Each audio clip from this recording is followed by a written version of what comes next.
네, 주안에 만나 10월 6일 수요일 묵상을 함께 나누도록 하겠습니다. 오늘 말씀은 누가복음 2장 40절에서 52절 말씀으로요. 완전한 하나님, 완전한 사람이라고 하는 제목으로 함께 묵상을 나누도록 하겠습니다. 오늘 본문은 예수님의 유년기를 다룬 내용입니다. 예수님의 유년기는 성경에 거의 나와 있지 않지요.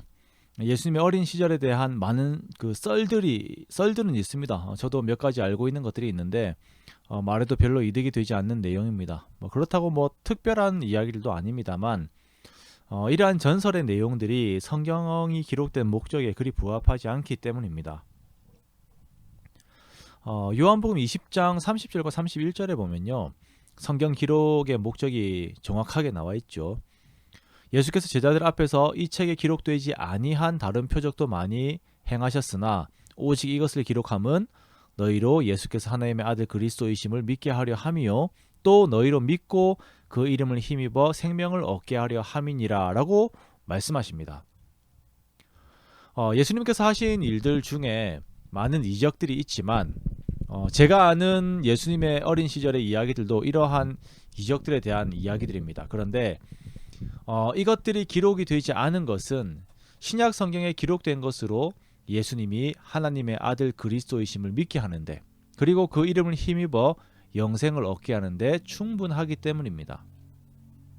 자, 그렇다면 조금 다른 각도로 보았을 때에 오늘의 본문 역시 예수님께서 하나님의 아들이심을 그리고 그의 이름이 우리로 하여금 영생을 얻게 하는 이름이라는 것을 나타내고 있다는 것이지요. 6월절이 되어서 예수님과 부모는 예루살렘에 올라갑니다. 유대인들은 그 7일 동안 진행되는 이 행사 중 적어도 이틀은 참여를 하여야 했었거든요. 그래서 그 기간을 마치고 다시 돌아오는데 하루길 후에 보니까 아이 예수가 없어요. 그래서 다시 하루길을 걸어가서 예루살렘으로 갑니다. 거기서 이제 하루 종일 찾은 후에 성전에서 비로소 찾게 되죠. 이때 예수님은 랍비들과 함께 듣기도 하고 묻기도 하면서 같이 있어요. 랍비들은 이 영특한 소년의 입에서 나오는 지혜와 대답을 놀랍게 여깁니다. 자, 여기서 랍비가 놀랄 때 이 놀람은 단순히 아이가 좀 똑똑하다, 머리가 좋다, 좀 어떻게 뭐라고 하죠? 좀 되게 좀 다른 아이들과 좀 남다르네 정도의 놀람이 아니에요. 놀라다의 원어인 그 에크시스테미는요. 정말 기절할 정도로 놀라는 것입니다. 그리고 이 놀람이 한 번이 아니라 반복적인 놀라움 속에서 랍비들이 대화를 하고 있는 거예요. 사람이 기절할 정도로 놀란다라고 하는 것은 정말 이전의 인생 가운데 이런 경험이 없었음을 말하는 것이죠. 예수님께서 하시는 대답 속에는 지혜가 충만했었는데요. 그 지혜는 하나님으로부터 주어진 지혜가 아니라 그 하나님 자체의 지혜였습니다. 이것이 강조점입니다. 시바의 여왕이 솔로몬의 지혜를 듣고 놀랐는데 그 성격 자체가 다른 거예요. 솔로몬이 가지고 있는 지혜와는 완전 다른 것입니다. 하나님이 사람에게 주신 일부의 지혜가 아니라 하나님 자체의 지혜였어요. 즉 하나님께서 랍비들과 대화를 하고 있는 것입니다. 오늘 본문은 이것을 강조하고 있는 것입니다.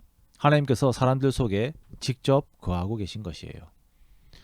자, 이러한 점에 대해서 한 번 더 강조하는 것이 마리아의 질문에 대한 예수님의 대답이죠. 마리아가 걱정되는 마음으로 아이야 어찌하여 왜 이랬느냐? 내 아버지와 내가 근심하면서 너를 찾았다라고 말을 하고 있는데 거기에 대한 대답이 어찌하여 나를 찾으셨나이까? 내가 내 아버지 집에 있어야 될 줄 알지 못하셨나이까? 라고 하는 대답을 해요. 요셉이 여기 있는데 여기가 내 아버지 집이라고요. 성전이 아버지 집이라고요. 자, 이 신비한 대화 속에서 예수님께서 나타내시고자 하는 것은 예수님은 하나님의 아들, 즉 하나님이시다라고 하는 그 신성을 드러내시고자 하신 것입니다. 그리고 이렇게 다시 나사렛으로 돌아가셔서 부모에게 순종하여 받드시고 여타 다른 아이들과 같이 지혜와 키가 자랍니다. 하나님과 사람에게 더욱 사랑스러워 가시죠. 오늘의 본문은 예수님의 신성과 인성을 동시에 보여줍니다. 성전에서 하나님을 자신의 아버지라 말씀하시는 하나님의 지혜가 있는 예수님, 그리고 지혜와 키가 자라는 완전한 인성의 예수님. 자, 한 존재의 신성과 인성이 함께 있는 것. 자, 이것이 무엇을 위한 필요입니까? 그것은 바로 죄가 없으나 죽을 수 있는 유일한 존재, 즉 세상 죄를 져야 하는 희생 제물이 가져야 하는 조건입니다. 자, 그리고 이 이야기가 언제 이루어졌다고요? 이스라엘의 대속을 기념하는 6월절에 이 이야기들이 진행이 되고 있습니다. 성경은 이것을 강조하는 것입니다. 오늘 예수님께서 대답하신 아버지의 집에서의 이 집은 일로 해석이 되기도 해요. 그 단어가. 아버지의 일을 해야 할 줄 알지 못하셨나이까? 라고 해석이 되기도 합니다. 이것은 예수님에 대해서 조금 더 구체적이죠. 예수님께서 이루실 구속 사역까지 확장이 되는 말씀입니다. 완전한 하나님께서 겸손하게 어린아이의 시간들부터 자라시면서 구속 사역을 준비하신 이 본문의 내용 앞에 마음이 다시금 겸허해집니다. 나를 위해 완전한 하나님, 완전한 인간으로 이 땅에 오신 예수님의 십자가의 은혜를 다시금 마음에 새깁니다. 우리가 잠시 멈춰서서 나와서 지금도 여전히 함께 하시는 우리 주님께 우리의 마음을 드립시다. 그리고 그 주님께 감사하고 그 주님 깊이 묵상하면서 주님께 사랑한다고 고백하는 시간을 가져보는 저와 여러분이 되시기 원합니다.